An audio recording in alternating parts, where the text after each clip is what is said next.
The prairie outside Black Hollow Ranch had a way of remembering things it shouldn't. Even after the wind swept the dust clean and the sun burned the blood out of the soil, something always lingered, an uneasiness, like the land itself was holding its breath. Old timers said it was cursed ground. Ezekiel Crowley never believed in curses. Until the night everything began to fall apart. Ezekiel had lived on that land for nearly 20 years. He built the ranch with his own hands, driving nails until his fingers split, digging wells until his back screamed. He'd buried 2 sons on that soil, both taken by sickness before they ever learned how to shoot straight. Only his wife, Abigail, kept him standing through it all. That night, Abigail lay coughing in their small wooden house, her breath thin and wet, each sound cutting into Ezekiel worse than any knife. The doctor from town had shaken his head earlier that day. "Nothing more I can do," he'd said. "She won't last the winter."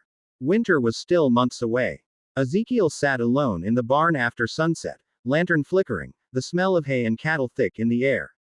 His hands were shaking. Not from fear, but from helplessness.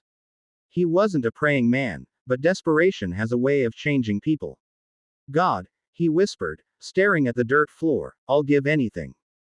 Just don't take her." That was when he heard the footsteps.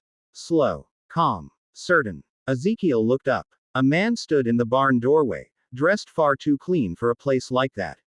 Black coat, polished boots, a smile that didn't belong on any man who worked honest land. "You called," the stranger said. "I didn't hear you ride in," Ezekiel replied, his hand drifting toward the revolver at his hip. The man smiled wider. "That's because I didn't." Something about the air felt wrong. Thick, heavy, like a storm about to break but never did. The lantern flame bent toward the stranger instead of away. "I can save her," the man said gently. "Your wife. Your land. Your future." Ezekiel's throat tightened. "What do you want?" The man stepped closer, boots still spotless. "Nothing you weren't going to lose eventually." Ezekiel knew he should tell the man to leave. But Abigail's coughing echoed in his ears, and fear is louder than reason.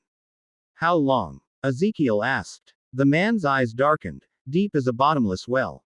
"Long enough for you to believe you beat the world." Outside, the wind howled like it was warning him. Ezekiel hesitated only a moment.